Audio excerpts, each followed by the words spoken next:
Hey everybody, it's Eric from epautos.com, your libertarian car guy, and I'm doing a quick little video here of the 2015 BMW X5M. To the casual glance, it looks like the regular X5, except for a few little detail touches which you may have already noticed, including the 21-inch wheel and tire package with the grilled rotors, the large high-capacity and powder-coated calipers.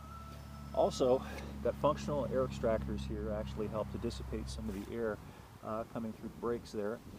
And as we walk around to the back of it, you can see the quad exhaust tips, and those are not decorative, those are functional. It actually has a full, true dual exhaust system with a back pressure release deal. See if you can see it.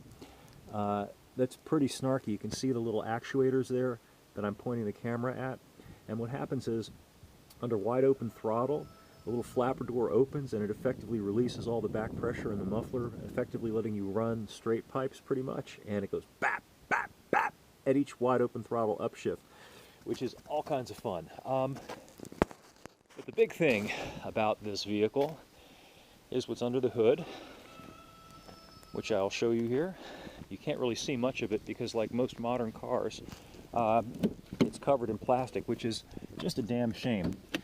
It's only 4.4 liters, which is small for the class. One of this car's competitors, the Mercedes ML63 AMG, has a 5.5 liter engine. This is just 4.4 with twin turbos. But this is by far the most powerful engine in the class, and it's magnificently, ridiculously powerful. 556 horsepower. It's more than the Porsche Cayenne, more than the Range Rover Sport SVR, more than the Benz ML63. Just incredible. Look way down in there, you can see the coil unplug ignition. It's in there somewhere. Twin turbos. Anyway, as a result of all that power, this thing does 0 to 60 in about 4 seconds flat, tops out at nearly 190 miles an hour. That's amazing. It's unbelievable. This thing weighs 5,200 pounds, but it will outrun the base 911 Porsche. And you can actually use this thing on the street more than you can use the 911, which everybody knows, including cops, including other cars. And it can be not that fun to drive the 911. It's a ton of fun to drive this thing. Let me kick it over so you can hear the exhaust. It sounds very beautiful.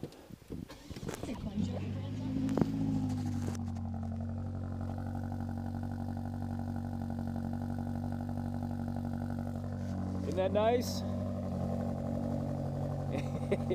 I love this thing. Now it's a bit less space efficient than, let me turn off that radio here.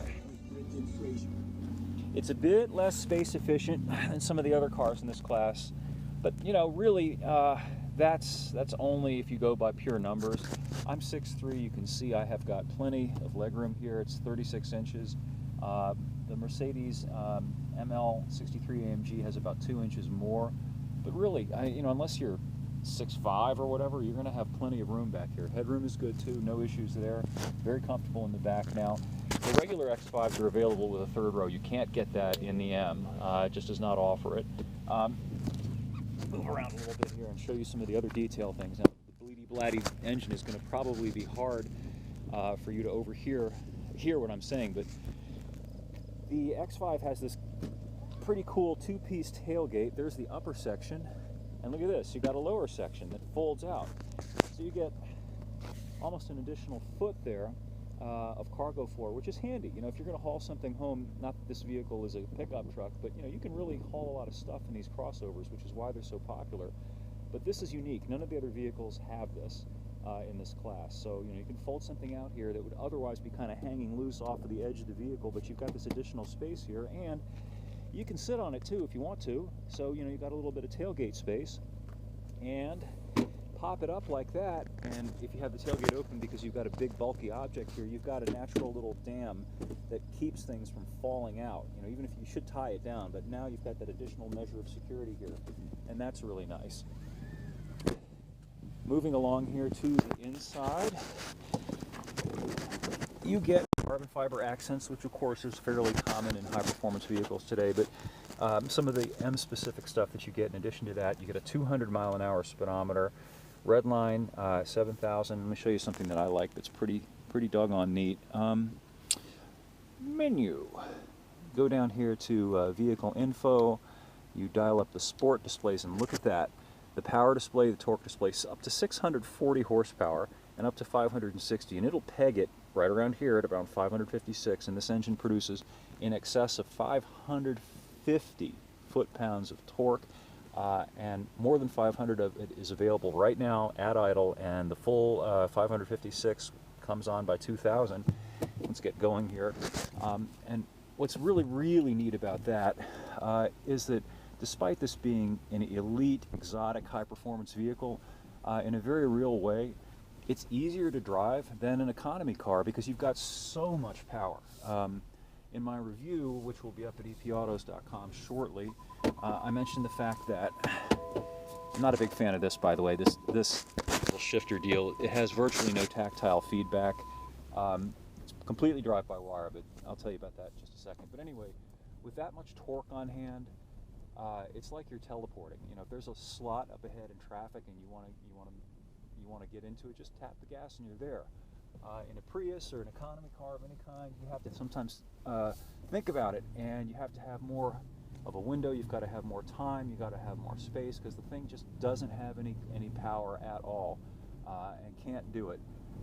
Whereas this thing can do it readily, easily. You just touch the gas and this thing surges forward. So it's the best of both worlds. It's like when you're just poking around having something like an A8 diesel, which has also 500 plus foot-pounds of torque and just moves like the hand of God is pushing you in the small of the back. But when you really want to go, give it a bit more gas and you can whip up that 556 horsepower. And just to give you some sense of that, a Nextel Cup stock car, I think they make currently around 750 or 800 horsepower. So this thing's got about 70% of the horsepower of a current Nextel Cup stock car. With 190 mile an hour top speed capability, it'll do almost what a Nextel Cup stock car that's geared for Daytona will do. And you're doing it in a four-door crossover SUV that can carry 5 people, that has a ultra premium, think 15 speaker Bang & Olufsen stereo. It's got the split screen, flat screen monitor, it's got heated seats, it's got all the comforts of home. It's just an amazing vehicle. I'm phenomenally impressed by this thing. Let me point it in a straight line and get going. Here we go. Holy crikey. Hear that? Easy peasy. Oh my God, this thing's insane. It makes my Trans Am, I've got a 70s Trans Am muscle car with a 7.4 liter 455 for you millennials. And I'm turning on the V1 now just in case. And this thing absolutely will cream the Trans Am. It also handles well, which is even more incredible. You're fairly high up off the ground here. You got 8 and something inches of ground clearance, so you don't really expect this thing to take a corner, but it does. Now I've driven the ML63, and it's quick, though not as quick as this, and it does not take corners nearly as well. It's stiff, it feels heavy. This thing does not. There goes the fuel reserve. That's a few criticisms of this car. Even though it has a 22.4 gallon tank, if you drive this thing the way it was meant to be driven, you'll suck this sucker dry in less than 200 miles. I've managed to suck it dry in about 160 miles, just to let you know. So it could probably use a 25 or 26 gallon tank, I think. I'm going to have to stop for fuel here in a little bit. Also, the final thing I'd like to mention about this thing is that it's fairly inexpensive. Now, it's a 6-figure car, just not quite, but it's 98,000 and change. But the other vehicles in this class, like the Porsche Cayenne Turbo and the Mercedes ML63 AMG, are well over $100-something thousand, 113, I think, for the Cayenne Turbo. And the Cayenne's not any quicker. It's not as quick, frankly, as this thing is.